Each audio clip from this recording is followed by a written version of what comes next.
শাদি মোবারক। আসসালামু আলাইকুম প্রিয় ভাই বোন, সবাই কেমন আছেন? অনেক দিন পরে আমি আপনাদের সামনে লং ভিডিও নিয়ে হাজির হয়ে গেলাম।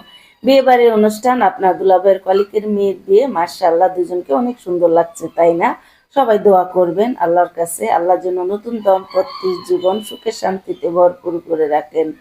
আর আমরা বিয়ে মানে তো অনেক আনন্দ, তাই না? বিয়ে বাড়িতে গেলেই মানে মনটা অনেক ভালো হয়ে যায়। সবার সাজুগুজু দেখে আমার কাছে বিশেষ করে বেশি ভালো লাগে। আর নিজেও সাজুগুজু করতে অনেক পছন্দ করতাম এক সময়। এখন অবশ্য বয়সের সাথে সাথে সাজুগুজু করা, নতুন শাড়ি পরা বা নতুন ড্রেস পরে কোথাও যাওয়া এখন আর ওরকম আগ্রহ নাই। এখন বাচ্চারা রেডি হলেই দেখতে ভালো লাগে।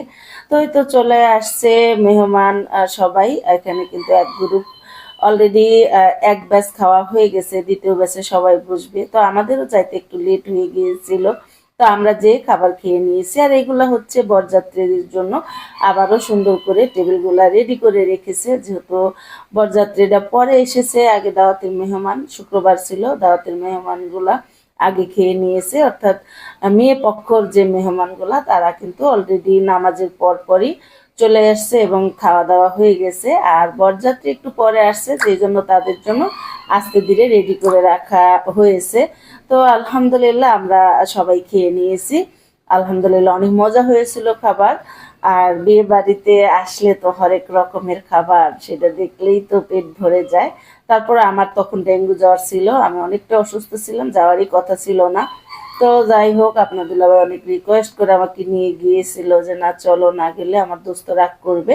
তো গিয়েছি। আসলে যাওয়ার পরে আমি যে অসুস্থ এটা আমার মনেও ছিল না, আমি সুস্থ হয়ে গিয়েছিলাম সবার মাঝে। খুবই ভালো একটা সময় পার করেছি, আর খুব ভালো মুহূর্ত ছিল। অনেক নতুন নতুন ভাই বোনদের সাথে আমি পরিচিত হতে পেরেছিলাম, কারণ সবসময় কিন্তু আমাদের যাওয়া হয় না সব জায়গায়, গেলেও সবার সাথে দেখা হয় না। এখানে যেহেতু সবাই এসেছিল, যেমন আপনার দুলাভাইয়ের যে কলিগ, ওনার ভাই বোনের সাথে আমি পরিচিত হলাম, যেহেতু তাদের সাথে আমার কখনোই দেখাই হয় নাই। তারপরে ওনারাও আমার সাথে পরিচিত হলো, আমি ওনাদের সাথে পরিচিত হইলাম। খুবই ভালো লেগেছে সবার সাথে কথা বলে। আর এই যে বরযাত্রী কিন্তু এসে গেছে, আসা সবাই ভিড় জমাচ্ছে বর দেখার জন্য। আমিও ছিলাম। তো ভিডিওটা কিন্তু আমি করিনি, আপনার দুলাভাই করেছে, কারণ এখানে অনেক লোকজন ছিল। এখানে আমার যাওয়াটা আসলে সম্ভব হয়ে উঠতেছিল না। তাছাড়া তখন যেহেতু আমি বললাম না অসুস্থ ছিলাম, সেই কারণে। তো আসলে ভিডিওটা যে খুব একটা সুন্দর করে সে করতে পারছে তাও না, তারপরে যতটুকু করেছে আলহামদুলিল্লাহ আমার কাছে খুবই ভালো লাগছে। কারণ এই যে সাইডগুলা যদি একটু নিচ থেকে করা যেত তাহলে দেখতে হয়তো বা আরেকটু ভালো লাগতো। তো যাই হোক, যেমন করেছে তেমন একটু শেয়ার করলাম, কারণ এটা যে ভিডিওটা কিন্তু একটা স্মৃতি হয়ে থাকবে।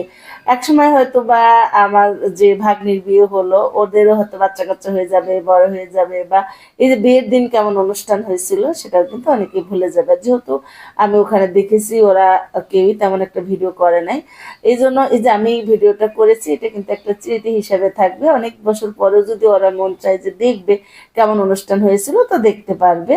এটাই হচ্ছে আমার কাছে বেশি ভালো লাগে, কারণ একটা যে কোনো একটা অনুষ্ঠানের স্মৃতি রাখা। যেমন আমাকে কেউ কিছু গিফট দিলে আমি এটা অনেক দিন রেখে দিই এবং সামনে রাখি, যেন এটা যতবার দেখি ততবার তার কথা মনে হয়। এই জিনিসগুলো আমি অনেক অনেক ফিল করি। তো আশা করি আমার প্রিয় ভাই বোনদের কাছে আজকের ভিডিওটা ভালো লেগেছে।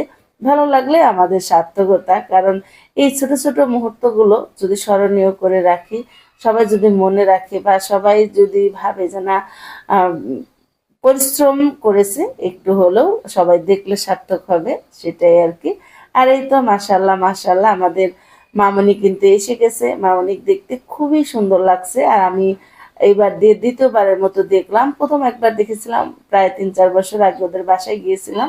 আর আজকে বউ সাজার পরে দেখলাম। মাঝখানে আক্তর দাওয়াতও আমাদের দিয়েছিল, কিন্তু আমরা তখন গ্রামের বাড়ি এমার্জেন্সি একটা কাজে গিয়েছিলাম। তো খুব ভালো লাগলো। ইয়াকে, কন্যাকেও ভালো লাগতেছে ইনশাল্লাহ। এই তো আমাদের বড় এসে গেছে, অর্থাৎ আমাদের জামাই বাবাজি এসে গেছে, তাকেও কিন্তু দেখতে খুব ভালো লাগতেছে। আর জামাই বাবাজি খুবই ভদ্র। আমার কাছে মনে হলো কথাবার্তায়, প্রথমবার দেখাতে আমার খুব ভালো লেগে গেল, কারণ এত সুন্দরভাবে কথা বলতেছিল। আসলে মানুষের ব্যবহার, কথা, এগুলাই কিন্তু সবচেয়ে মূল্যবান সম্পদ। কারণ ওনার বাড়িতে কি আছে না আছে সেটা কিন্তু আমরা দেখিও নাই বা দেখবো না, কিন্তু এই যে সুন্দর করে কথা বলেছে না, মানুষের আচার ব্যবহার চিরকাল মনে থাকে, তাই না? সবাই দোয়া করবেন। আবারও বললাম, আজকের মতো বিদায় নিচ্ছি। অনেক অনেক দোয়া ও ভালোবাসা আপনাদের প্রতি, আপনারা আমাদের জন্য দোয়া করবেন। আর আমাদের নতুন মামুনি আর আমাদের আঙ্কেলের জন্য অনেক অনেক দোয়া করবেন। আল্লাহ হাফেজ, আল্লাহ হাফেজ।